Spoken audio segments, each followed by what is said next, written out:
Technology is not only about engineers and technical knowledge. There is a huge human component in technological innovations. Stories are an important aspect of human cognition vis-à-vis the world. So we understand the world through stories. And so the stories are an important device to establish order in a nebulous reality. And I found this particularly relevant vis-à-vis the smart cities. Welcome to the Smart City Talks, the Smart City Institute podcast. The Smart City Institute is a research center dedicated to the management of sustainable and smart territories at HEC Liège, the management school of the University of Liège. In this episode, Pauline, communications officer at the Institute, talks with Giovanni Esposito, senior associate researcher at the Institute and lecturer at ULB. Through his work, Giovanni explores public policies and strategic change management in public sector organizations. In this conversation, they draw in on several articles he co-authored with Professor Nathalie Crutzen, academic director and founder of the Smart City Institute. With Giovanni, we dive into the world of narratives to better understand and unpack what a smart city really is. How are local actors embracing the concept? How do they build their own narrative, far from the marketing discourses of the large multinationals and their ready-to-go digital solutions, and help us to reflect on the cities of tomorrow? Let's see what smart city strategies have to tell us about our territories.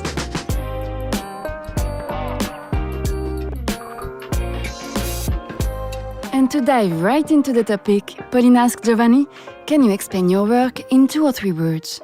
Okay, as a scholar in public policy and administration, as I usually tell my students, I'm interested in understanding how social problems emerge in society and how public authorities organize themselves to bring a solution to them. Things are already becoming clearer, but Pauline's second question is even more on target. And speaking of smart city, can you tell me what does a smart city mean to you? It's a city leveraging ICTs, information and communication technologies, to solve sustainability problems, being them at the social, environmental or economic level. I wanted to know, why is this topic so important to you and what drives your interest and passion for smart cities? So we've experienced over the last decades what is usually called a digital revolution. ICTs are more and more present in our day-to-day life. They're more and more present in public policy discourses, plans and projects. So as a scholar, I'm fascinated about understanding how they work and how governments are dealing with it. Giovanni has been working on these issues for several years now. And throughout his research, he has come across a few ideas that really stuck with him. First, perhaps counterintuitively, technology is not only about engineers and technical knowledge. There is a huge human component in technological innovations. And indeed, the innovation process is per se an ambiguous process. Innovation goes towards something we don't know, goes towards something new, right? And so individuals can attribute different meaning to it.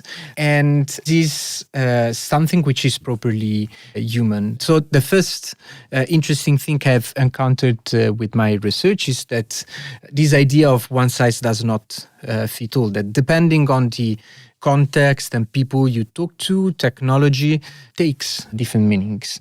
And the other aspect, which is strictly, let's say, intertwined with this first one, is the fact that the ambiguity, which is a characteristic, let's say, of the innovation process, which is something that usually is problematic for human beings, in the case of smart cities and technological innovation, can become a resource, can be strategically used to facilitate the innovation. And this was surprisingly interesting to discover.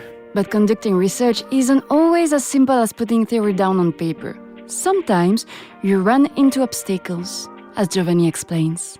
The main challenge is related to the topic itself. So the topic of smart city, which is usually associated with the research agenda that reflect the needs of the market.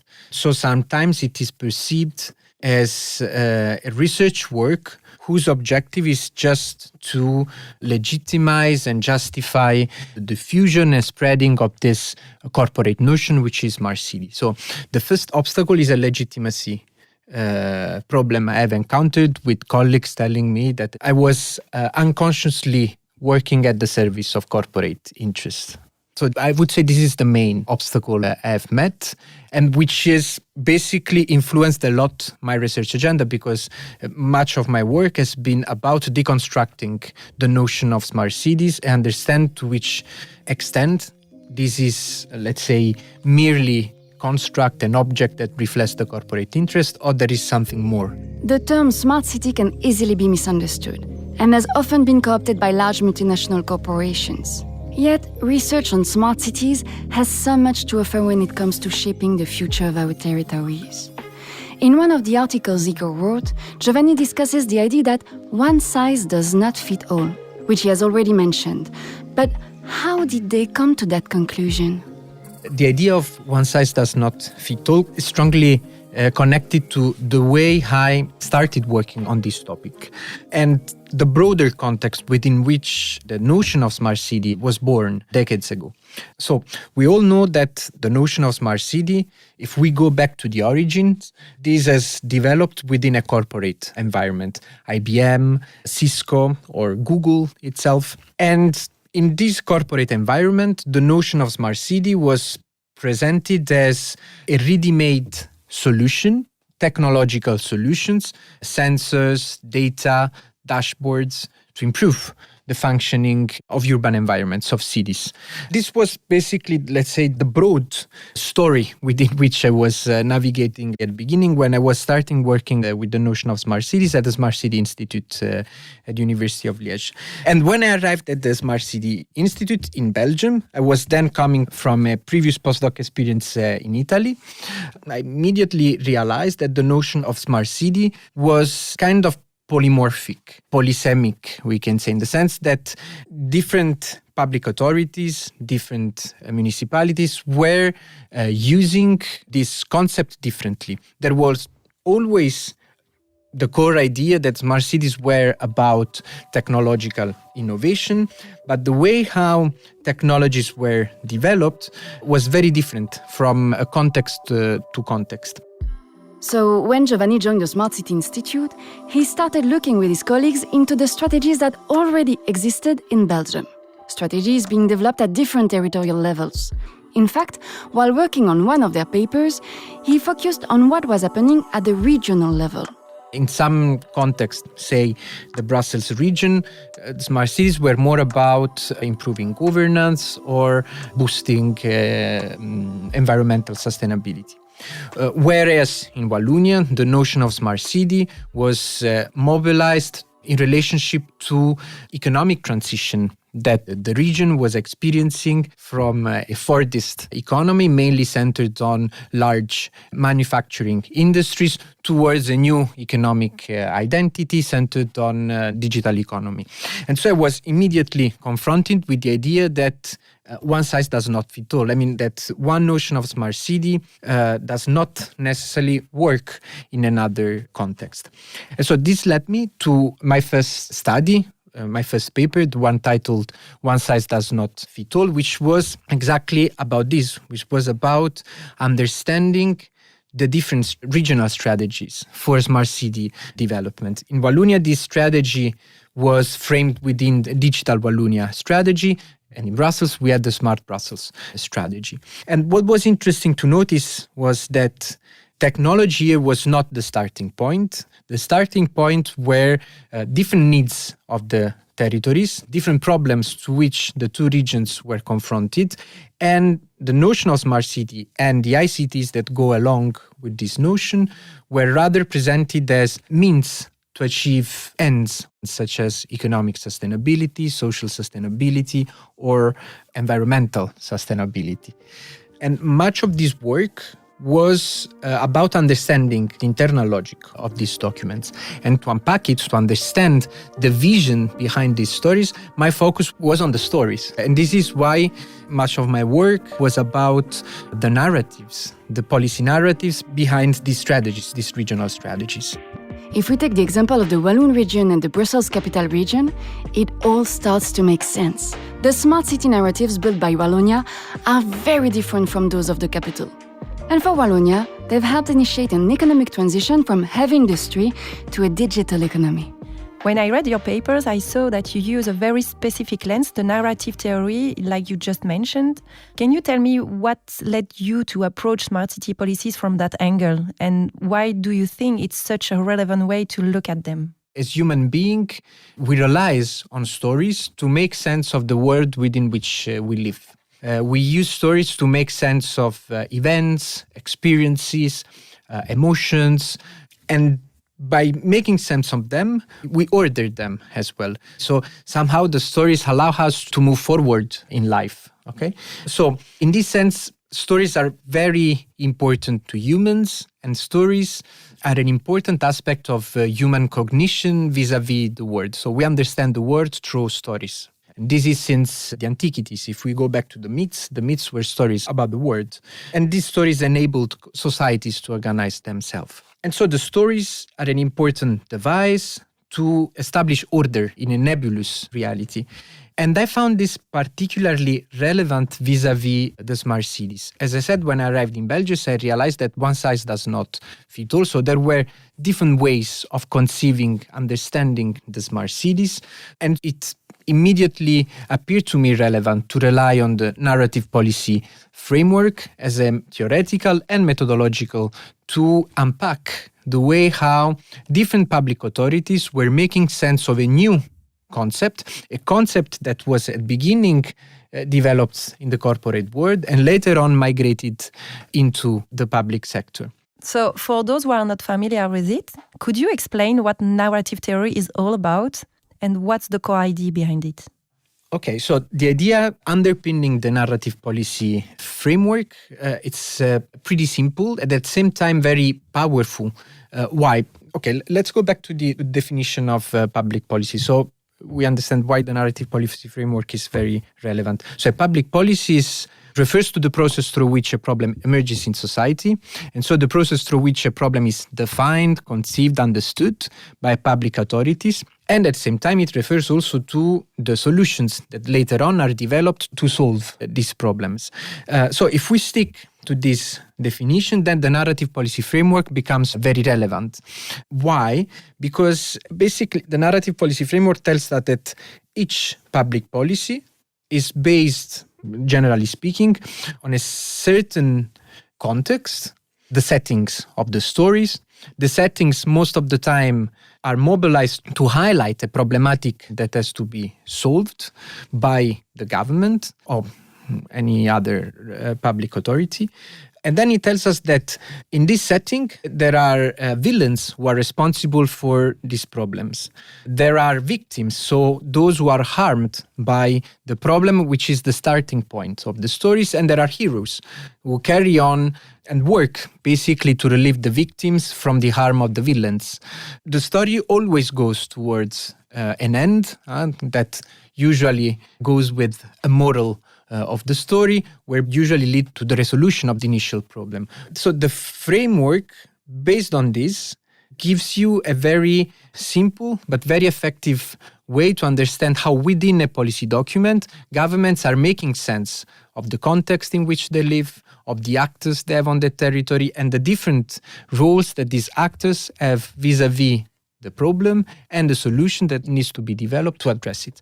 And so I use this framework to address two fundamental texts of Belgian authorities, the Wallonia region and the Brussels region. So how can narrative effectively help shape better smart city policies? And what does your research tell us about their impact? Okay, so the role of the narratives, especially collective narratives, is to provide actors with a shared understanding of what they're doing. A smart city is complex, okay, because there is the technological component, but the way how public administration purchase technological services. It's not like two individuals who do it. These need to go through public tenders or call for projects. And so there is also a regulatory component, which means that beside the engineers, you also have public officers involved in the development of a smart city. And usually the public officers work under the strategic oversee of elected representatives, politicians. So you see, we already have here different actors. We have the private sector, we have the public administration, we have the politicians, and then we have the citizens. And all these people to work together and canalize their effort towards the development of a smart city need to have the same cognitive horizon of what they're doing, need to operate within the same story. And so having a coherent policy narrative about a smart city means basically having a coherent vision, strategy about how the smart city has to be developed. And so we can say that narratives facilitate cooperation, collaboration among people, giving them a collective sense of purpose of what they're doing. So, narratives make it possible to bring together and connect different local actors around a shared approach at various levels of governance. But we can zoom even further by looking at the elected officials themselves. Giovanni and his colleagues studied the crucial role that mayors play in building and putting these narratives into practice. And this is where we meet the mayor of Alphaville, a pseudonym for a Walloon city whose identity has been kept anonymous. To understand the reason why I focused on the role of mayors and how I've been investigating the role of mayors, it is important to understand the problem I was confronted when I finished my work on this idea of one size does not fit all. So the first work I've been done was about understanding the variety of smart city narratives existing in Belgium. We've discussed the difference between the Brussels and the Walloon narrative. But then when we enter into the municipalities, we're confronted yet to a new variety of narratives. Okay, so there are a wide variety of narratives. Let's take a few minutes here. Indeed, besides regional strategies, they also studied smart city projects at a more local level, developed by Walloon municipalities. These projects were developed in the context of the Smart Region Call for project launched by the Walloon government in 2019. And here too, in this paper, they realized that within the same region, and therefore the same narrative, other narratives are being constructed to address the specific challenges of municipalities. While the majority of projects had an economic objective, other dimensions also emerged. Sometimes social, sometimes environmental, or even civic. Each Walloon municipality has its own story. The conclusion was therefore the same. There is no one single smart city. Municipalities are reappropriating the concept according to their own priorities. And the point is, if the smart city concept can refer to everything, at the end of the day, one can think that this concept does not mean anything. So there is ambiguity, okay? And we know, as we were saying before, that the human brain doesn't like ambiguity. And what the human brain tries to do all the time, this is what neuroscientists tell us, is to reduce ambiguity, okay, to facilitate our life. So ambiguity is a problem at an individual level. It becomes even a bigger problem at a collective level. So my question issuing from this was, okay, how do policymakers cope with ambiguity? How do policymakers address and solve ambiguity?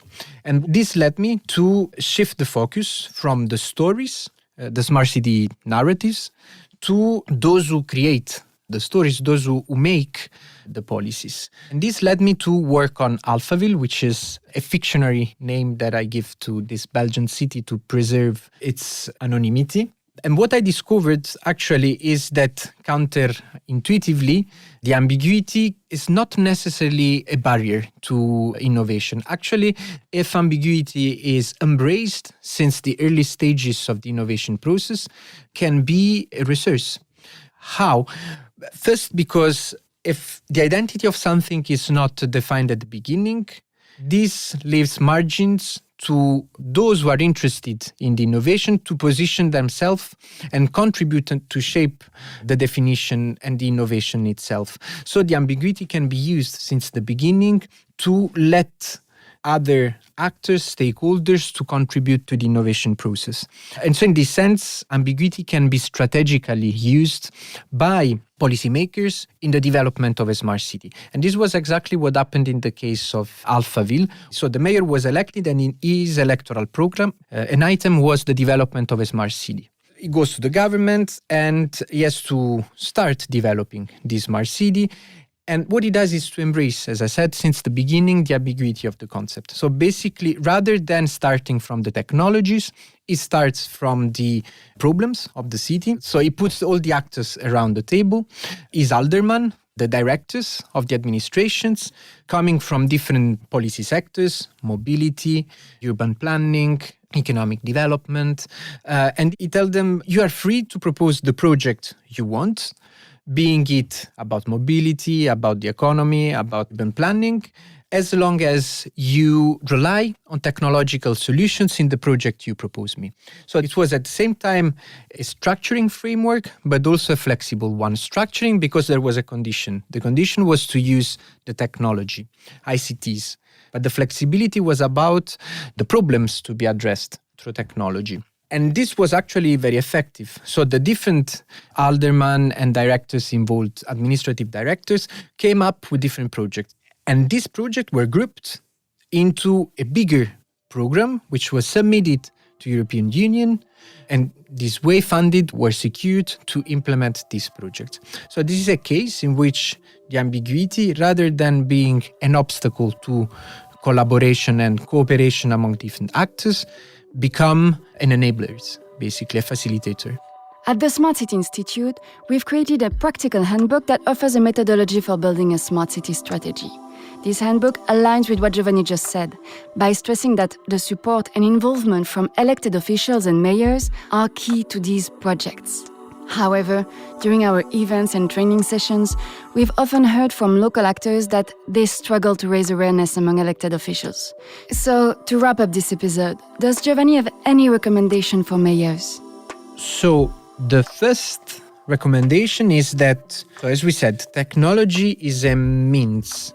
It's not an end per se, and is a means which is mobilized to address a specific problem. This is the mindset, let's say.